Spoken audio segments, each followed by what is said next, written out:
अब बात करते हैं हम केडिया नोवेमेक्स के फाउंडर सुशील केडिया से। और आज मंगलवार है, गुड़ी पड़वा है और आज सुशील का जन्मदिन भी है। हैप्पी बर्थडे सुशील। सबसे पहले तो आपको जन्मदिन की बहुत थैंक यू बहुत अनुज। शुभकामनाएं और ईश्वर से यही कृपा करेंगे, यही उम्मीद करेंगे कि आपके ऊपर कृपा बनी रहे और आप इसी तरीके से हमारे लिए इतनी शानदार कॉल्स लाते रहें और आपकी हेल्थ वेल्थ सब बरकरार रहे इस साल। बड़ी मिठास है आपकी इन शुभकामनाओं में, तो उसके लिए विशेष धन्यवाद। सुशील, एक चीज़ मैं कहूँगा, पिछले साल यही हफ्ता था, आपको शायद याद हो या ना हो, आपने एक कॉल दी थी वोल्टास पर। वो भी आपका बर्थडे वीक था, जिसमें आपने कहा था एक का दो हो जाएगा। वो हाँ जी। कई टाइम तक चला नहीं वो, लेकिन जब चलना शुरू हुआ तो वाकई में उसने शानदार मोमेंटम आया और अब वो ऑलमोस्ट डबल हो गया उस लेवल से। पहले तो इस कॉल को रिविजिट करते हैं, यहाँ पर क्या करना है आप? अब यहाँ से मुनाफा खाना है और इसको वापस पिछले साल वाले भाव पे लेंगे 6 महीने बाद। ये देखिए, अगर पीसीआर मेरे स्क्रीन पे उस चार्ट को दिखा पा रहा है, इसकी पूरी चाल कंप्लीट हो गई है और लास्ट जो 2 दिन में इसका एक्सप्लोसिव मूव है, क्लाइमैक्स है। तो जब भी ये 3-4 दिन के बंद भाव के नीचे बंद आया, खाओ पियो भूल जाओ, वापस 700 रुपए मिलेंगे 6 महीने में। ठीक है। एक और स्टॉक जो मुझे आपसे डिस्कस करना है, गोदरेज प्रॉपर्टीज। आई थिंक हमने डिस्कस किया था ये स्टॉक करीब 2100 पर। अब इसमें अच्छे मोमेंटम है, यहाँ पर भी क्या प्रॉफिट बुक करना है? हाँ देखिए, 2100 पर हमने ज्यादा नहीं 15 दिन पहले बात की थी, 2 मंगलवार पहले। न्यू हाई का हमारा अंदेशा था, आज वो अब आ चुका है और यहाँ से प्रॉफिट टेकिंग के लिए बिल्कुल तैयार हो जाइए। और जैसे ये आपकी लेटेस्ट अप ट्रेंड लाइन टूटती है, आज का लो टूटता है, उसके बाद इसको लॉन्ग होल्ड करने का कोई लॉजिक बनता ही नहीं है। वापस गोदरेज प्रॉपर्टीज भी 2100 में मिल जाएगा, तो कोई आश्चर्य नहीं। ओके, चलिए। अच्छा, अब एक आपका कुछ रिटर्न गिफ्ट, बर्थडे पिक क्या रहेगी आज की सुशील? ये बर्थडे पिक एक भाव क्रिएट कर देता है, खास करके जब हम स्टॉप लॉस बेस्ड विचार से चलते हैं। तो मैं आपको 2 बर्थडे गिफ्ट देता हूँ, एक नहीं, 2। एक देशी और एक परदेशी। हमारे आपके काफी एनआरआई दर्शक हैं, ग्लोबल कई फंड मैनेजर्स भी मुझे कहते हैं कि अनु, जब से हिंदी के चैनल में शिफ्ट हो गए, उन्हें हिंदी में सुनना अच्छा लगता है। तो देखिए, बाटा की जो चार्ट है हमारे सामने, मैं इसको थोड़ा लार्जर टाइम फ्रेम में दिखाऊं। बाटा की ये चार्ट मुझे लगता है 1350 की 10-20 रुपए की मंदी अपनी जगह पर है। यहाँ भी टुकड़े टुकड़े में आपको सौदा बनाना पड़ेगा, कोई ट्रेंड शुरू नहीं हुआ है। ये मेरा अनुमान है कि यहाँ से बहुत ही तीखा अप ट्रेंड शुरू होगा। जब तक वो शुरू नहीं होता है, बड़ी पोजीशन नहीं ले सकते। मे बी आप 1/3 ऑफ टोटल एक्सपोजर लीजिए और ये वीकली चार्ट पे आप देखो, जिस दिन ये 1600 के ऊपर चल पड़ेगा, तब मैं कहूंगा पोजीशन को 2 गुना या 3 गुना करो। और मुझे कोई आश्चर्य नहीं होगा कि बाटा अगले साल मार्च अप्रैल तक 2025 में ये 2600-2700 का भाव हो जाए। बाटा की एडवर्टाइजमेंट्स को देखिए, कभी खोल के, सोशल मीडिया पे भी आती है, और कभी उसके स्टोर पे जाइए। जिस लेवल की ब्रांड रिपोजिशनिंग इसकी चल रही है, और बहुत सारे पास्ट के जो कारण है, रिजल्ट्स और ले ऑफ्स और वो आपके वन टाइम सेटलमेंट्स, वीआरएस, तो कोई वजह होती है, तभी स्टॉक आज 30,000 की निफ्टी पे हमको बाटा उसी भाव पे मिल रहा है जब ये 12,000 की 13,000 की निफ्टी होती थी। तो मुझे बाटा एक बड़ा सेफ ट्रेड लगता है। और आपके ग्लोबल निवेशकों के लिए, जैसे बाटा डबल हो जाएगा, वैसे देखिए टेस्ला की वीकली चार्ट है। मैं इसको और थोड़ा जूम करता हूँ डेली व्यू में, तो मुझे लगता है यहाँ से टेस्ला भी डबल हो जाएगा। हालांकि इसको 1 साल नहीं लगेगा, बाटा को आराम आराम से बढ़ना है, और टेस्ला मुझे लगता है अगले 3 से 4 महीने में डबल हो सकता है। तो ये मैं, अगर किसी तरह से इन्हें बर्थडे पिक में आप क्वालिफाई करना चाहो, तो ये मेरे 2 बड़े स्ट्रॉन्ग कॉल्स हैं। कोर्स टेक्निकल इन्वेस्टिंग और ट्रेडिंग में स्टॉप लॉसेस रखने होते हैं।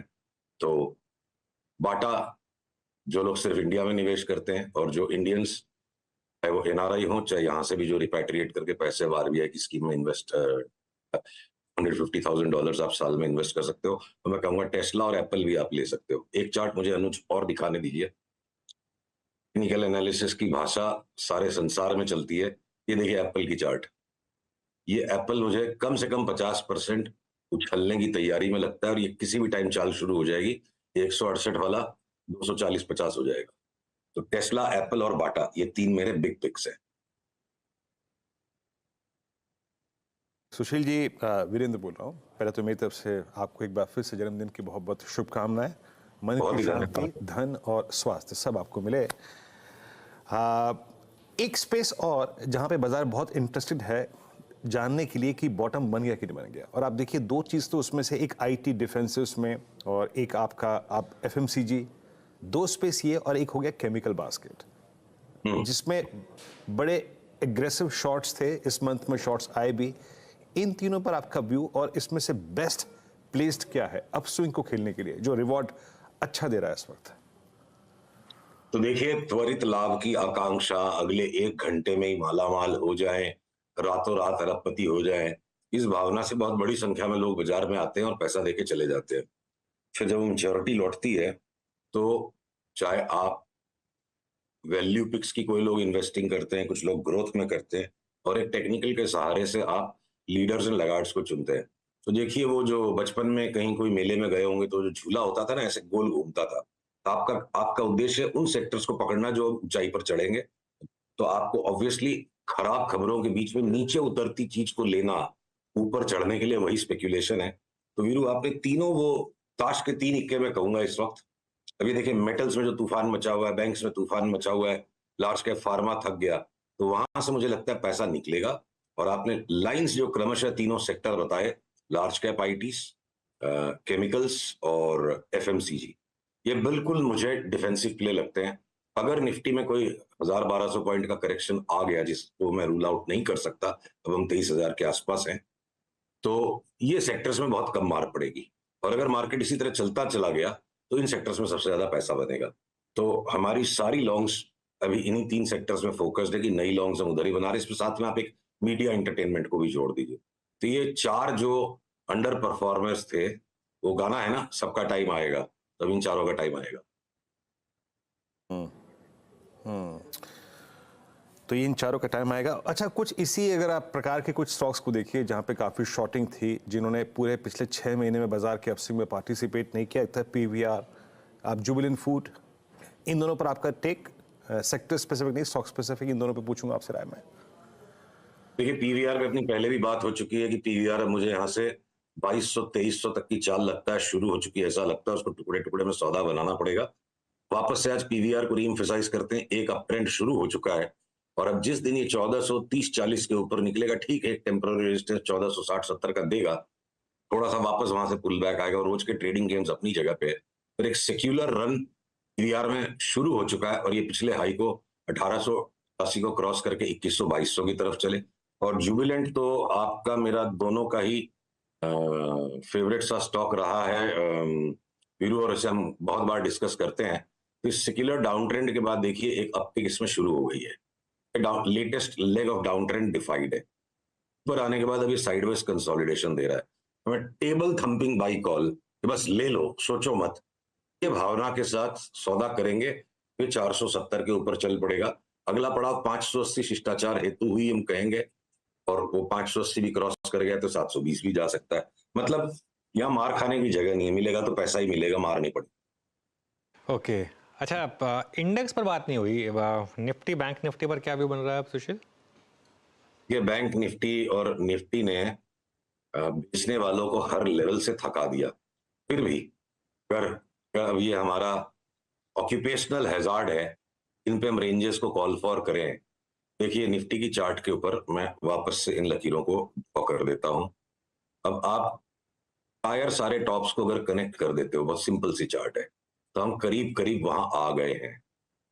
23,000, 30,050 का एक अगला रेजिस्टेंस हो सकता है। ये नीचे कहां तक जाएगा? देखिए, यहां पे भी एक रेजिस्टेंस आया था 22,600 का, 21,800 के नीचे नहीं गया बाजार। ठीक है, उस टाइम बी ग्रुप के स्टॉक्स में लोग पिट गए थे ज्यादा, कोई बड़ी बात नहीं लगती मुझे कि ऊपर की लाल रेखा तोड़े बिना निफ्टी एक बार वापस आ जाए 22,000 तक, और फिर वापस चुनाव के नतीजे के बाद यहां तक आके, उसके बाद अभी तक का यह हमारा अनुमान है। देखिए, all forecasting is an imagination first, with the help of studying the past you make your imagination modest. तो ये मेरी कल्पना है कि ये बाजार की आगे की ट्रेजेक्ट्री है। मेरी कल्पना को मुझे बदलना पड़ेगा अगर ऊपर की लकीर टूट जाती है, नीचे की लकीर टूट जाती है। तो ये अभी प्रोजेक्टेड पाथ निफ्टी का मैं देख रहा हूँ जून महीने तक। चुनाव में जो भी अच्छे परिणाम आएंगे और उसके बाद इस बाजार को जाना है। अमेरिका की भी बाजार देखिए उसी तरह से पोजीशन है, तो सारी चीजें आपस में जुड़ेंगी। एक बार वहां यूएस इंटरेस्ट रेट्स बहुत बुरी तरह से गिरेगी तो स्पाइक आ सकता है, तो स्पाइक के बाद भी लगातार कंटिन्यूअसली इंटरेस्ट रेट्स गिरती चली जाए, मुझे बीच में इस चार्ट को दिखाने की अनुमति दीजिए। देखिए ये बहुत महत्वपूर्ण चार्ट है। बाप बड़ा ना भैया, सबसे बड़ा रुपया। तो आप लिक्विडिटी की चार्ट को, पैसे की चार्ट को नहीं मिस कर सकते। 10 ईयर बॉन्ड यील्ड देखिए, सिर्फ एक रैली बना रहा है और ये रैली अब किसी भी टाइम रिजॉल्व होना शुरू हो जाएगी नीचे की तरफ। कम से कम मैं 3.25 तक की चाल को एंटिसिपेट करता हूं मई के महीने तक। चाहे टेस्ला और एप्पल जैसे स्टॉक जो फट जाएंगे आसमान में, या हमारे यहाँ पे नजारा और हैप्पीएस्ट माइंड्स और टानला सॉल्यूशंस जैसे स्टॉक्स हमें मल्टी बैगर लगते हैं, तो क्या पता ये falling declining interest rate justify करे। शायद समय कम है, किसी और दिन मैं दिखाऊंगा। पास्ट में इस तरह से एक तरफा इंटरेस्ट रेट्स का स्लाइड आया है, एक बार मार्केट यूफोरिक होता है और उस यूफोरिक फ्रेंजी में फाइनल टॉप बनता है, तो हो सकता है 22,000 जाके वापस 23,500 आए, तब तक यूफोरिक फ्रेंजी बी ग्रुप के स्टॉक्स में हो लेगी। और अगर कोई कारण से ये यूएस 10 ईयर रेट 3.25 के भी नीचे चला गया तो दुखद समाचार नहीं होगा, फिर पेंडिगोनियम बच जाएगा। ऑलराइट सुशील, बहुत बहुत शुक्रिया आज हमारे साथ जुड़ने के लिए, और आपको एक बार फिर से आपके जन्मदिन की बहुत बहुत शुभकामनाएं। Enjoy your day. Thank you so much. चलिए, बता दें कि मनी कंट्रोल पर दिए गए विचार एक्सपर्ट्स के अपने निजी विचार होते हैं। वेबसाइट या मैनेजमेंट इसके लिए उत्तरदायी नहीं है। यूजर्स को मनी कंट्रोल की सलाह है कि कोई भी निवेश निर्णय लेने से पहले सर्टिफाइड एक्सपर्ट की सलाह लें।